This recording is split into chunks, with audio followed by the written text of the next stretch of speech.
All right. I got all our spot welds here on the driver's side. So I'm going to tap that with a hammer, kind of pop that off.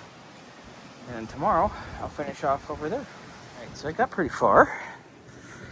I'm going to undo the trans cooler or the power steering cooler the rest of the way tomorrow. Get that out of the way. I'm going to drain the radiator and pull it out and unhook it.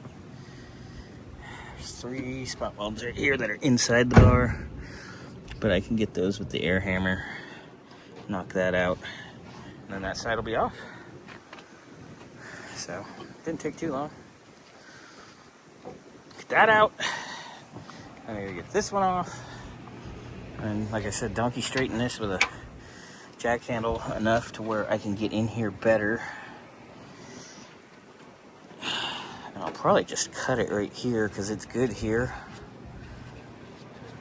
So I'll go down here to the spot welds in here and cut around and put that piece in off the other car. But are you getting wet? Yeah. Hey, water. So yeah, it doesn't matter. They'll come after it. Yeah, they're not allowed on the property anyway. Prelude. Prelude. Prelude. We got a situation over here.